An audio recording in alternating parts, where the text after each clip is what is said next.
What's your idea about spiritualism or spirituality? Well, I feel that that word is so vast that everyone chooses to define it in his own way, depending on the background from which each one comes. For me, it is a kind of an icing on the cake. It's a kind of the fragrance that you feel in the air. But the fragrance should be dealt with caution, because the thing called spirituality can, in a way, paralyze you into inaction also, because in this competitive world, where you are being trained to achieve, to acquire, to get this a kind of warped ideas of spirituality, of non-competitiveness, can in a way create a kind of roadblocks which are unnecessary. So while empathy is something you must have for your fellow human being, and if it wakes you up to the world and keeps you rooted in the ground where you live, it's understandable. But when spirituality is used like a cosmetic tool, like people use makeup for their own vanity, it can be very dangerous.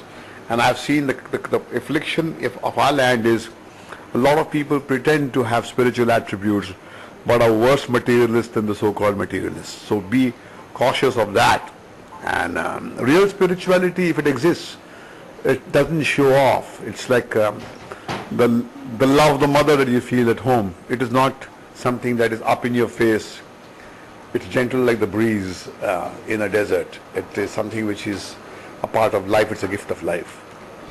So like it's very loosely defined and cannot be, it's not a definable term as such. It's like air, you just can feel and cannot define it. It's like that? It's like sunlight. It is there. It's one of the attributes of life. The more sensitive you are in your responses to life, the more spiritual you may seem.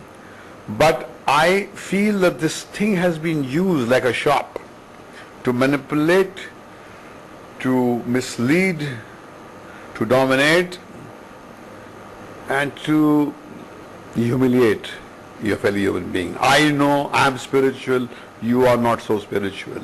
I'm evolved, you're not so evolved. A spiritual person, if he exists really, will never make you feel lesser than him. It's like a big man makes you feel big, a small man makes you feel small. It's like the fragrance of sandalwood. You go to a sandal tree, it doesn't matter whether you're a saint or a sinner, a thief or a philanthropist.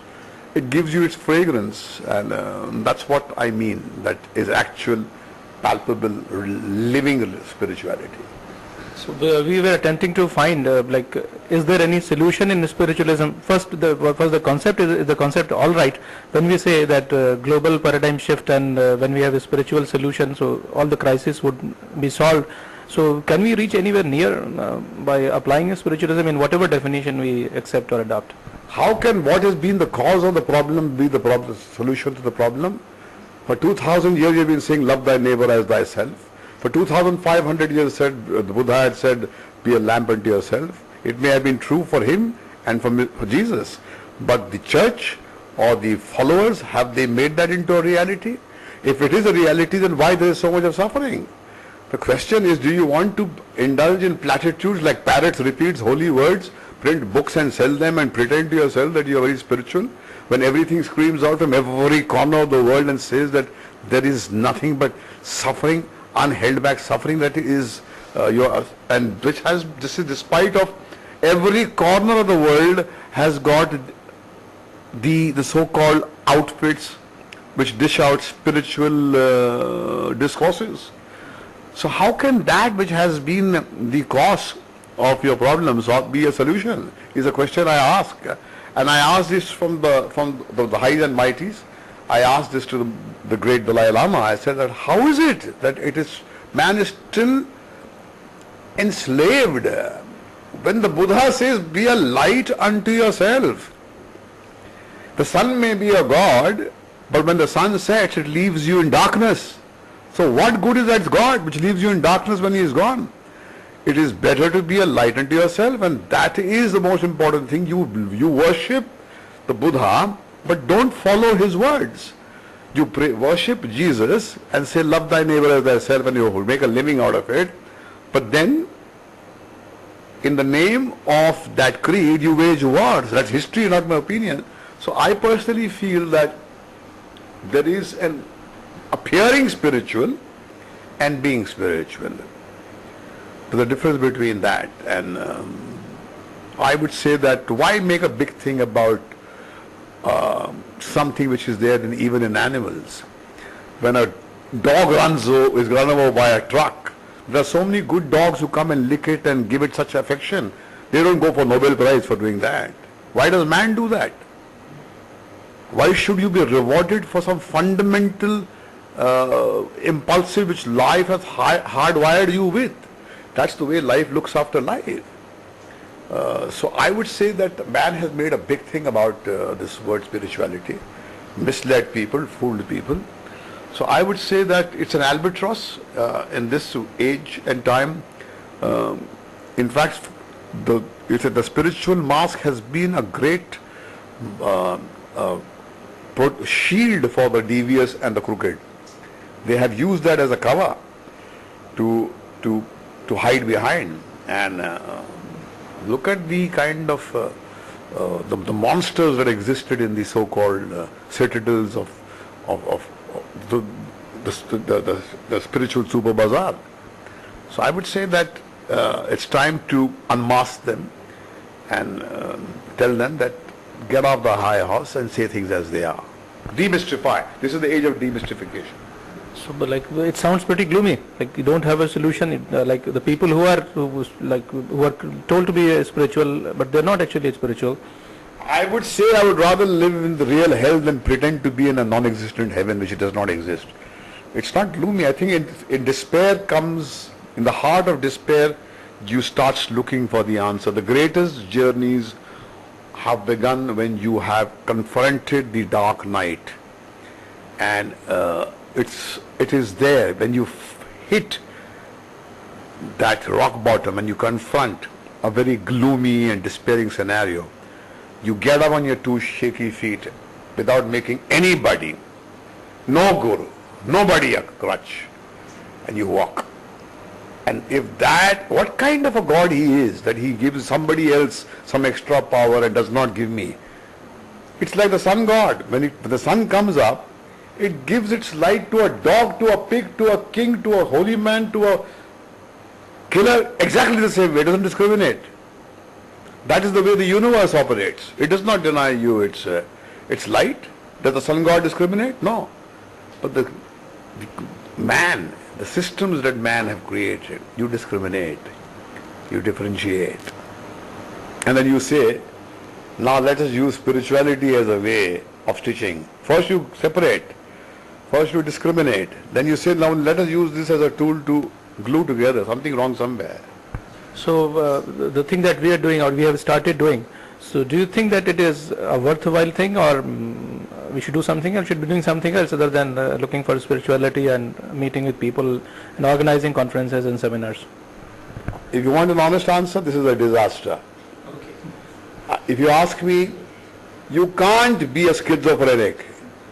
You teach me in one breath to go and compete and get a share of that pie. You teach me to fence and fight. And when I go out, you say, don't be competitive, be nice, be gentle, be meek. What kind of a mixed message is he giving me? I see the world keeps on saying, it doesn't matter, running is more important, winning is not important. What nonsense! The winner is treated differently. The person who just loses the race is given, thrown the door and thrown out. So what is the point of saying all these empty words which have made you into nothing but hypocrites? I am saying the problem is that competition is a fact of life. What are the nations doing? Butcher Bush, George W. Bush I call him, Butcher Bush, has a prayer breakfast meeting to solve the problem of the world. He invites me, I got an invitation to that, I turned that invitation down. On the other side, he sends the armed forces to attack Iraq. What's going on? The affairs of the world is not run by love thy neighbor as thyself. Why the hell is there the military apparatus there? Why is the war industry flourishing? You make the most sophisticated weapons. Your scientists, your engineers, your intellectuals are working for the war industries, designing tools of war to kill man, destroy property, and you shamelessly talk about love? You must be blind not to see this. I am saying that all these powerful nations do, all powerful the CEOs of the company do, is come out with clever devices to manage their affairs, to dominate, to be one up. And the albatross of spirituality weighs you down. Your neighboring country, China, is doing much better than you. It doesn't have the virus of spirituality. What is this? Is this a spiritual country? How can you tolerate seeing this so many, 70% of the people, 80% of the people earn less than 20 rupees a month, in a day? How can you call this a spiritual country? Where is the spirituality? I don't see. All they're talking about is a private moksha. That's why the Buddha 2,500 years ago said, I will not enter the days of Nirvana, doors of Nirvana, till even one man is in suffering. He came back, but no, he did not shoot the shopkeepers here, who was peddling moksha from their shop, because it questioned the importance of personal emancipation. The society as large has to be emancipated. So I would say, to hell with my personal moksha, the larger good is important. What will I do with one guru? What good is that light of his? What good is that wisdom of his?